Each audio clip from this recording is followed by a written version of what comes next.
태초부터 있는 생명의 말씀에 관하여는 우리가 들은 바요, 눈으로 본 바요, 자세히 보고 우리의 손으로 만진 바라. 이 생명이 나타내신 바 된지라. 이 영원한 생명을 우리가 보았고 증언하여 너희에게 전하노니 이는 아버지와 함께 계시다가 우리에게 나타내신 바 된 이시니라. 우리가 보고 들은 바를 너희에게도 전함은 너희로 우리와 사귐이 있게 하려 함이니 우리의 사귐은 아버지와 그의 아들 예수 그리스도와 더불어 누림이라. 우리가 이것을 쓰면 우리의 기쁨이 충만하게 하려 함이라. 요한복음과 더불어서 요한 1, 2, 3서, 요한계시록까지 예수님의 사랑받는 제자였던 사도 요한이 기록했다고 전해지고 있습니다. 전해지는 바로는 12사도 중에 자연사 한 분이 사도 요한 한 분이라고 전해지고 있습니다. 다른 분들은 다 각지로 선교를 가시고 말씀을 전하다가 순교를 하셨고, 요한계시록까지 다 기록하고 사도 요한은 자연사 하신 것으로 전해지고 있습니다. 이분이 오늘 요한 1서를 기록하면서 시작부터 이렇게 적고 있습니다. 이분이 사도로서 그리스도 예수와 함께 공생애를 보냈다는 점을 염두에 두시고 보시면은 이 말이 더 실감 나실 거예요. 태초부터 있는 생명의 말씀에 관하여는 우리가 들은 바요, 눈으로 본 바요, 자세히 보고 우리의 손으로 만진 바라. 사도 요한은 무엇에 관하여 이야기하려고 합니까? 태초부터 있는 생명의 말씀. 2절 후반절에서는 동일하게 이렇게도 표현합니다. 아버지와 함께 계시다가 우리에게 나타내신 바 된 분. 같은 의미죠. 태초부터 있던 생명의 말씀. 그분은 곧 아버지와 함께 계시다가 우리에게 나타나셨던 그분이시다. 그분을 또 어떻게 표현하냐면 1절에서는 생명의 말씀, 또 2절에서는 이 생명, 이 영원한 생명 이렇게 적고 있어요. 요한 사도는 자신이 만났던 그리스도 예수를 태초부터 아버지 하나님과 함께 계셨던 분이며 생명의 말씀으로 오셔서 우리에게, 나에게 영원한 생명이 되어주신 분이다. 무엇에 관하여 적고자 하느냐? 태초부터 있었던 하나님의 아들 영원한 생명에 관하여 적는다. 이렇게 시작을 합니다. 그분을 사도 요한은 눈으로 보고 직접 듣고 자기 손으로 만져보기까지 했다고 적고 있습니다. 이게 사도니까 가능한 거죠. 예수님과 공생애를 함께 했던 사람이니까 이렇게 자신 있게 적을 수 있는 겁니다. 손으로 만졌다고 하잖아요. 자신이 직접 보고 듣고 생생하게 경험한 그분, 그런데 그분은 태초부터 계셨던 영원한 생명이시고 말씀이신 분인데 그분이 내게 오셨다. 그래서 지금 나는 무엇을 하느냐? 그분을 너희에게 전한다. 너희에게 증언한다. 이렇게 적고 있습니다. 1절과 2절의 내용이 그겁니다. 여기까지 적은 사도는 3절에서 자신이 경험하고 체험한 하나님의 아들을 전하는 목적을 적고 있어요. 3절 우리 다 같이 한번 읽으면 좋겠습니다. 우리가 보고 들은 바를 너희에게도 전함은 너희로 우리와 사귐이 있게 하려 함이니 우리의 사귐은 아버지와 그의 아들 예수 그리스도와 더불어 누림이라. 내가 이것을 전하는 목적은 너희로, 즉 이 편지를 받아보고 있는 수신자들이 되겠죠. 너희와 우리가 사귐이 있게 하려 합니다. 그리고 덧붙여서 이 사귐은, 너희와 우리의 사귐은 아버지와 그의 아들 예수 그리스도와 더불어 누리는 사귐이다. 이것을 위해서 나는 너희에게 내가 경험한 이 생명을 지금 전한다. 이렇게 말하고 있는 겁니다. 아버지와 그 아들 예수 그리스도와 더불어 누림이라, 이렇게 누림이라라고 3절 개역개정은 마무리를 하는데 새 번역이나 새 한글 성경이나 쉬운 성경, 현대인의 성경 등에서는 아버지와 그 아들 예수 그리스도와 함께 누리는 사귐이다. 아버지와 그 아들 예수 그리스도와 함께 하는 사귐이다. 아버지와 그 아들 예수 그리스도와 함께 가지는 교제이다. 즉 사귐이라는 단어를 한 번 더 3절 마지막에 붙여줌으로써 사도 요한이 말하고자 하는 바를 분명하게 전하고 있습니다. 개역개정에서는 더불어 누림이라 라고 하니까 약간 개념이 애매해지는데 요한 사도가 말하려는 건 그겁니다. 내가 너희에게 이 복음을 전함으로써 너희와 우리가 사귐이 있기를 원하는데, 그런데 기억해라, 이 사귐은 너와 나의 관계에서의 사귐만이 아니라, 거기서 끝나는 것이 아니라 하나님과 그 아들 예수 그리스도와 더불어 함께하는 사귐이다. 이러한 사귐이 있기 원해서 너희에게 내가 만난 예수 그리스도를, 이 생명을 전한다 라고 말하고 있습니다. 오늘 이 본문으로 우리 자신을, 즉 교회된 우리 자신을 좀 돌아보고자 합니다. 첫 번째로 말씀드리고 싶은 것은 복음을 전하는 목적이 오늘 사도 요한의 말대로라면 관계로의 초대라는 사실입니다. 복음은 전하는 자, 이 편지를 치자면 발신자와 수신자 사이에 새로운 관계를 형성하기 위한 목적으로 주어지는 거예요. 전도는, 복음을 전하는 것은 단순한 지식의 전달이 아닙니다. 당신이 여태까지 경험해보지 못한 새로운 종교가 있습니다. 이것을 배워보십시오 라는 차원이 아니라는 거예요. 전도는 어떤 기술 이전이 아닙니다. 영업사원이나 다단계 판매업자들이 하는 것 같은 고객 유치도 아닙니다. 우리 교회의 인원수를 늘리기 위해서, 교회를 성장시키기 위해서 사람들을 끌어모으는 호객행위도 아닙니다. 전도는 새로운 사귐을 위해서 하는 겁니다. 복음을 전했을 때 어떤 일이 일어나느냐, 사도 요한은 복음을 나누고 복음을 전하고 자신이 경험한 생명을 나눔으로써 어떠한 일이 일어나기를 지금 기대하고 있느냐, 새로운 사귐이 일어나기를 기대하고 있는 거예요. 새로운 관계가 형성이 되기를 기대하고 있는 거예요. 요즘 전체적으로 우리나라가 인구 소멸 위기에 처해 있기 때문에 당연히 교회 학교가 없는 교회들이 많고, 있어도 굉장히 적은 수가 유지가 되고 있습니다. 그러다 보니 국민일보 같은 교계 신문에서도 심심치 않게 등장하는 기사들이 어떻게 하면 청년들, 젊은이들을, 어떻게 하면 교회 학교를 성장시킬 수 있을까? 어떻게 하면 아이들이 교회에 관심을 갖고 교회에 나오게 할 수 있을까? 이런 많은 노력과 연구들이 있고 아이디어들을 함께 나누고 고민하고 있습니다. 그 모든 것을 필요로 하고 있고 해야 된다고 저도 공감하면서도 우리가 한 가지를 놓치지 않았으면 하는 생각을 늘 갖습니다. 그것이 바로 오늘 사도 요한이 하고자 하는 말입니다. 우리는 단지 사람들을 교회로 끌어들이기 위해서 전도를 하는 것이 아니고 그들과 새로운 관계를 형성해야 한다는 이 사실을 잊지 말아야 한다고 생각합니다. 간혹 그런 분이 있습니다. 물론 전도에 특별한 은사를 하나님이 주셨기 때문에 그렇게 하실 수 있다고 생각은 합니다만 1년에 100명, 200명씩 태신자를 데려오는 분들이 간혹 큰 교회들 가운데 있습니다. 그래서 매년 전도상을 놓치지를 않으시는 그런 분이 있습니다. 그러면 100명, 200명씩 한 분이 교회에 매번 태신자를 데려오면 최소한 그 교회가 매년 100명, 200명 성장해야 맞는 거 아닙니까? 그런데 오랜 세월이 지나도 그 교회의 인원은 크게 바뀌질 않습니다. 왜 그럴까요? 복음을 전할 때 전하는 나부터 그런 생각이 있어야 됩니다.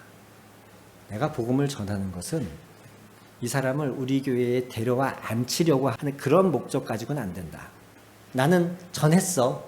오건 말건 그건 그 사람 마음이지. 또는 전해서 데려오는 것까지는 내 몫이고 그 뒤에는 뭐 새신자 담당 전도사님이나 신방 전도사님이나 뭐 여성교회 회장이 하는 일이지. 이러면서 더 이상 관심을 갖지 않는 것. 이것이 잘못된 태도라는 것입니다. 내가 복음을 전할 때 나 스스로 그런 기대가 있어야 됩니다. 이 사람과 새로운 관계를 맺겠다. 새로운 사귐으로 들어가겠다. 그리고 그 사귐은 나와 이 사람의 1대1의 관계에서 그치는 것이 아니라 그 안에 하나님과 그리스도가 함께 하시는 사귐. 그러한 사귐, 그러한 교제까지를 내가 목적으로 하고 염두에 두고 우리는 복음을 전해야 한다는 것이에요. 하나님과 그리스도 예수 안에서 더불어 누리는 관계, 사귐. 여기에 익숙해져야 됩니다. 에베소서 4장과 5장에 걸쳐서 가속규범이라고 하는 제목으로 크리스찬 가정 안의 윤리에 대해서 적고 있습니다. 거기에서 아내에게, 남편에게, 아비와 자녀들에게, 또 종과 상전들에게 여러 교훈들을 적고 있어요. 한번 보실까요? 에베소서 5장입니다. 21절부터 5장 9절까지 쭉 그러한 가속규범이 이어집니다. 그리스도를 경외함으로 피차 복종하라. 가족 구성원들 전체에게 교훈을 적고 있는 바울 사도는 첫 제목으로 그리스도를 경외함으로 피차 복종하라라고 이야기합니다. 여기서 피차는 가족 구성원 서로 모두를 말합니다.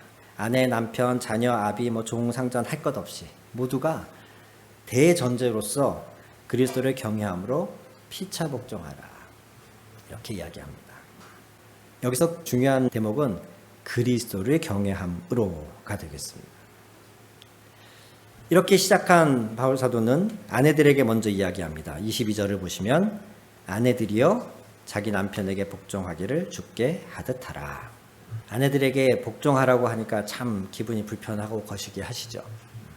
나중에 이 본문 가지고도 좀 더 자세히 설교할 때가 있겠지만 잠시 그 마음을 내려놓으시고 오늘은 집중하고자 하는 바가 그게 아니니까 아내들이 남편에게 복종하라. 이건 사실 이미 그 사회의 당연한 규범이었습니다. 아내들은 마땅히 이렇게 해야 하는 것이었어요. 그런데 바울 사도는 거기에 무엇을 덧붙입니까? 주께 하듯 하라 라고 덧붙입니다. 단순히 그 사회 규범이 그러니까 남편에게 복종해라 라고 하지 않고 주께 하듯 하라 라고 말하죠. 25절에는 반대로 남편들에게 권면합니다. 에베소서 5장의 25절 보시면 남편들아 아내 사랑하기를 그리스도께서 교회를 사랑하시고 그 교회를 위하여 자신을 주신같이 하라. 먼저는 남편들에게 아내를 사랑하라는 가르침 자체가 그 당시 문화권에서는 굉장히 생소한 말도 안 되는 가르침입니다. 그리스도를 믿지 않는 사람들은 아내들에게 남편에게 복종하라는 말이 1번에 나왔으면 그 다음 2번에서 남편들은 이렇게 기대했을 거예요. 그 당시에 문화권 안에 있는 사람들은 남편들아 너희는 아내를 잘 다스려라. 우리나라도 옛날에는 명태랑 마누라는 사흘에 한 번씩 때려준다 이런 어처구니 없는 그런 말도 안 되는 말들이 횡행했지 않습니까?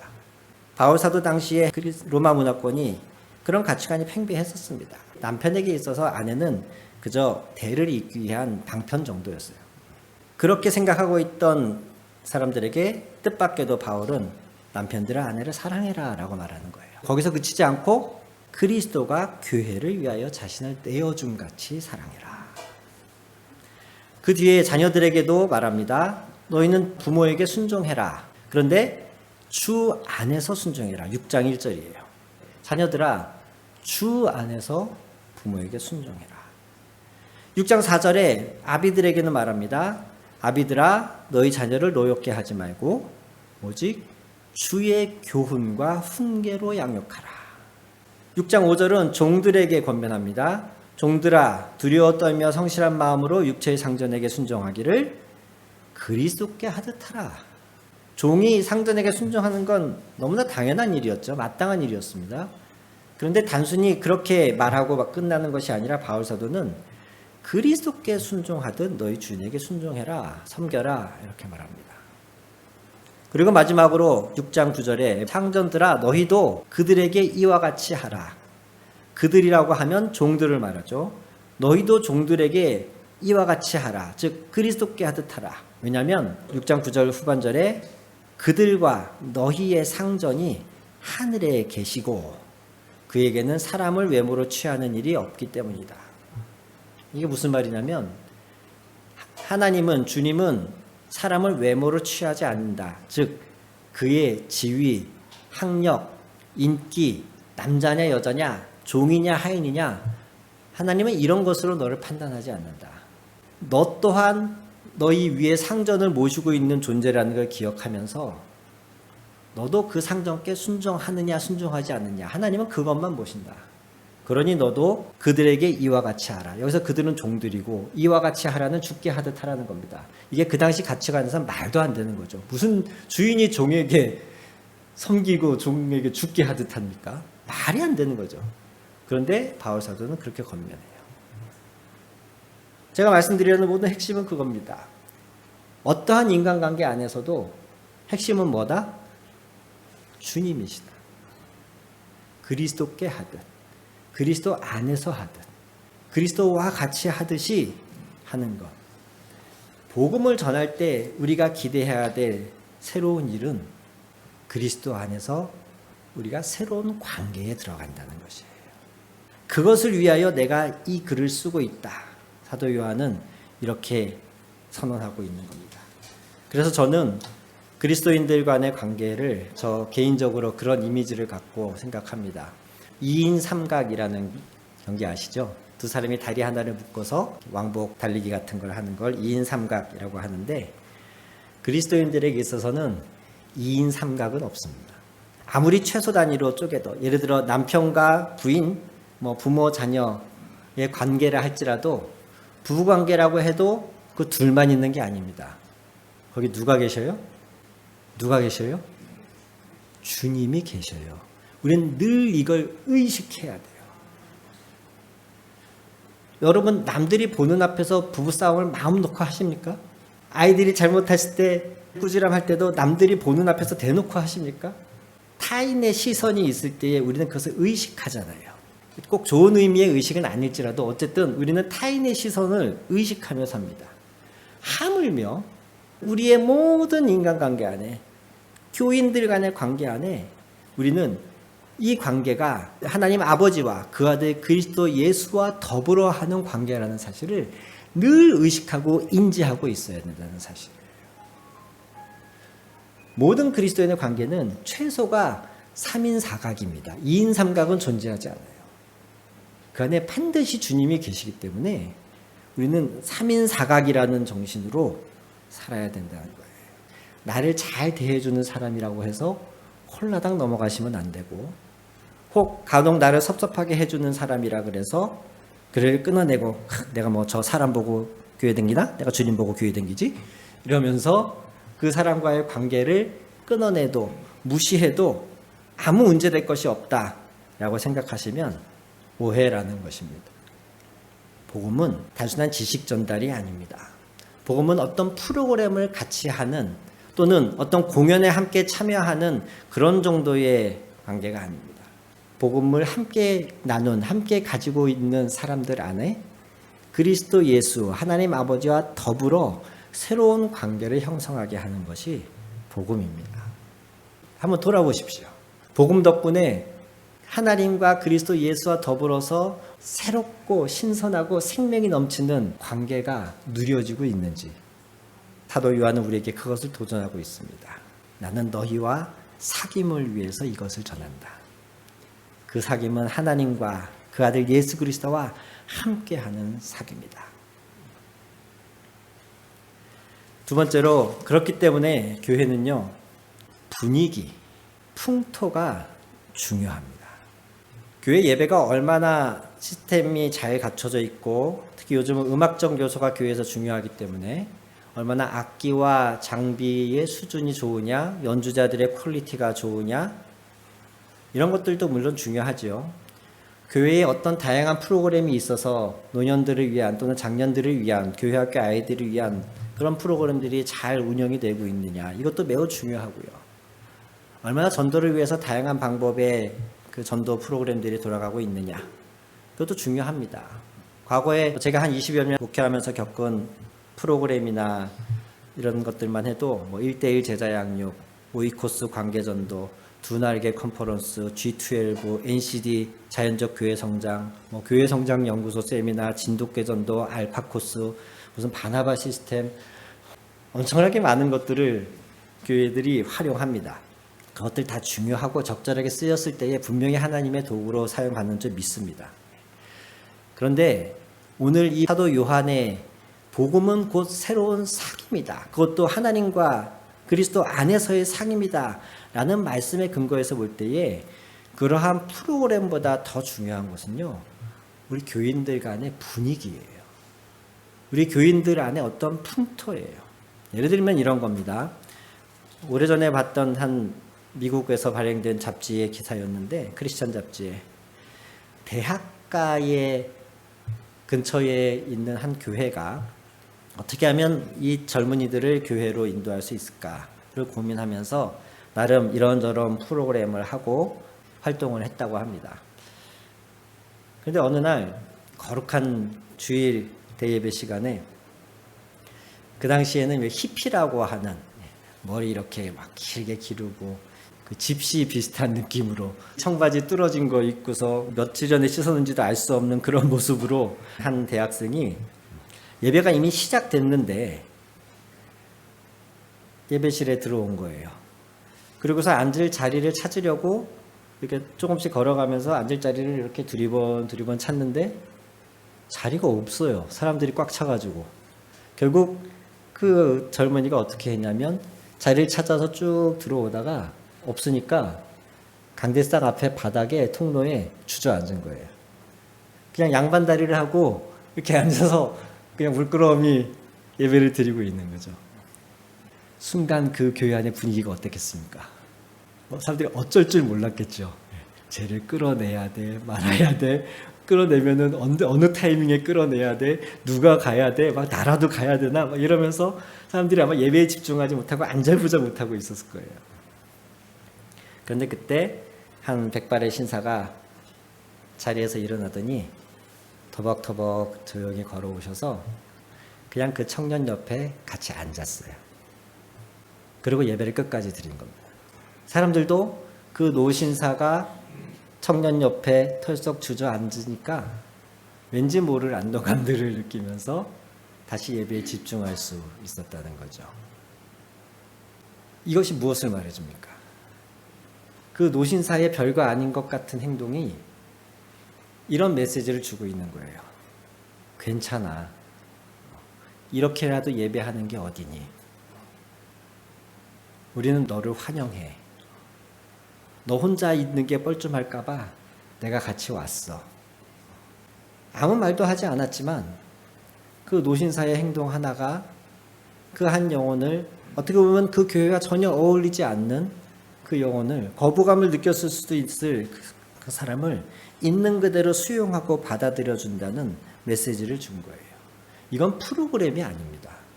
새신자를 환영하기 위해서 안내위원이 곱게 한복을 입고 여기에 이 어깨띠를 두르고 주보를 한 장 들고 밝게 웃으면서 할렐루야 어서 오세요 이런다고 되는 게 아니라는 거예요. 진심으로 마음으로 공감해줘야 가능한 거예요. 이건 분위기이고 풍토이고 우리 사람들의 마음가짐인 거지 어떤 프로그램이 아닌 겁니다. 이게 사귐인 거예요. 새로운 관계로 들어가는 거예요. 이 반대의 케이스는 최근에 함께 MDB에서 신학대학원에서 공부했던 선교사님과 만났을 때 이야기였는데 선교사들도 지역별로 모임을 하거든요. 그 각 국가별로 또는 그 국가와 인접한 국가까지 포함해서 1년에 한두 번씩 모임을 하는데 어느 날 그 지역에서 감신 선교사님들 모임이 있다 그래서 이분이 누가 같이 가자 그래서 가셨어요. 감신은 감리교 신학대학교를 말합니다. 감리교 신학대학을 거쳐서 목회자가 되는 과정 중에는 학부부터 1, 2, 3, 4학년을 다니고 대학원을 다녀서 되는 분이 있고 저처럼 일반 대학을 나오고 MDB라고 하는 신학대학원에서 3년 동안 공부해서 목사가 되는 코스가 있습니다. 저는 후자예요. 그 선교사님도 저랑 같이 공부했기 때문에 그분 역시 후자입니다. 학부는 감리교 신학대학이 아닌 분이에요. 그런데 거기는 대부분 이미 학부 1학년 때부터 감신을 다닌 분들이 모임을 하는 자리였던 거예요. 처음에는 밝게 환영해 줍니다. 선교지에서 만났으니 얼마나 더 이렇게 좋겠어요, 서로.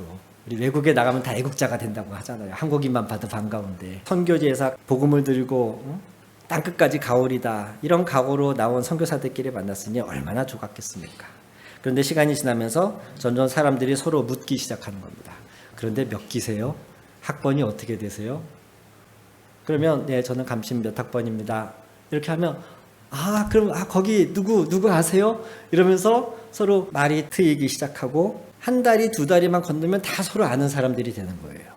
뭐 기숙사에서 내가 같이 있었다, 뭐 어느 수업을 같이 들으면서 뭐 같이 프로젝트를 했다. 그런데 거기 낄 수 없는 존재가 바로 저 같은 학부는 다니지 않고 신학 대학원만 다닌 사람들. 그럼 어떤 일이 일어나느냐? 서로 반갑게 막 인사를 한 뒤에 몇 학번이세요? 라고 했을 때 제가 대답을 저는 학부는 다니지 않고 99년도에 대학원을 다녔습니다. 라고 하면 네, 그러시군요. 만나서 반갑습니다. 그렇단 데가 더 이상 할 얘기가 없으니까요. 학부 때부터 함께 공부를 하신 분들은 이미 호칭이 목사님이 아닙니다. 선교사님이 아니에요. 형 동생이에요. 그분들이 절대로 저희 같은 신학대학원 MDB 공부하신 분들을 차별하거나 일부러 소외시키려고 하시는 게 전혀 아닙니다. 그럼에도 불구하고 이미 형성되어 있는 자기들만의 친밀감, 이게 너무 돈독하다 보니 거기에 낄 수 없는 사람들을 만드는 거예요. 일부러 그렇게 하는 게 아님에도 불구하고 자기들끼리 너무 잘 알고 자기들끼리 너무 친하니까 그 관계를 알지 못하는 사람들은 본의 아니게 소외를 당하게 되는 거죠. 그분들이 어떤 프로그램을 잘못해서 이런 마음을 받는 게 아니고요. 그분들이 밥 먹을 때 학부 출신 따로, NDB 출신 따로 뭐 이렇게 해서 소외받는 느낌을 받는 게 아니고요. 이미 형성되어 있는 그 분위기, 그들만의 관계, 이게 장벽을 만드는 거예요. 교회 안에서 제일 중요한 건 바로 성도 한 사람 한 사람이 가진 이 마음의 자세, 태도입니다.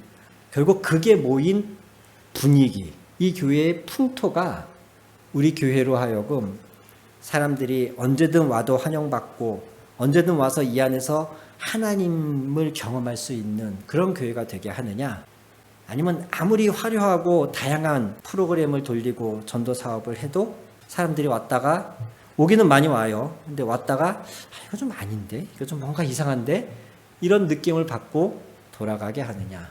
그 갈림길이, 그것을 나누는 기준이 바로 우리가 무엇에 포커스를 맞추고 있느냐입니다.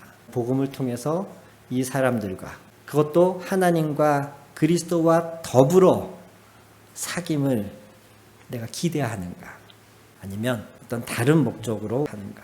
이것에 따라서 프로그램을 안 해도 사람들이 하나님을 만나게 되는 공동체가 있는가 하면, 아무리 교회 건물을 화려하게 잘 인테리어를 하고 프로그램을 잘 해도 한동안은 사람들이 감격하다가 감동받다가 어떤 수준 이상 들어가지 못하고 관계가 깨어지거나 교회에서 상처받고 나가는 사람들이 생기는 그런 교회가 되는 것입니다.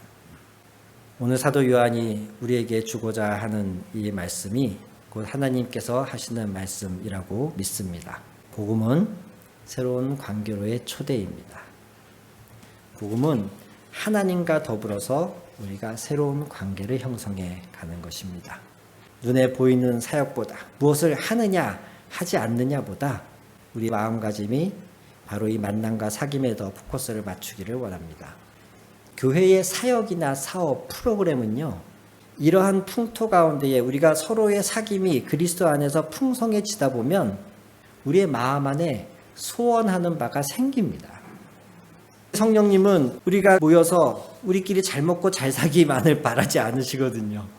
우리 하나님과 함께하는 이 사귐이 더 확장되기를 원하시거든요. 빌립보 2장 13절에서도 그렇게 말씀합니다. 하나님은 자기의 기쁘신 뜻을 위해서, 하나님이 품은 그 좋은 기쁘신 뜻을 위해서 우리에게 소원을 두고 행하게 하신다고 말씀하세요. 하나님과의 관계가, 그 복음을 함께 나눈 성도들과의 관계가 깊어지고 원만해지다 보면 성령은 자꾸 우리 안에 무언가를 하고 싶은 마음을 불어넣으십니다. 그때 하면 돼요. 사업은, 프로그램은 그때 하면 됩니다.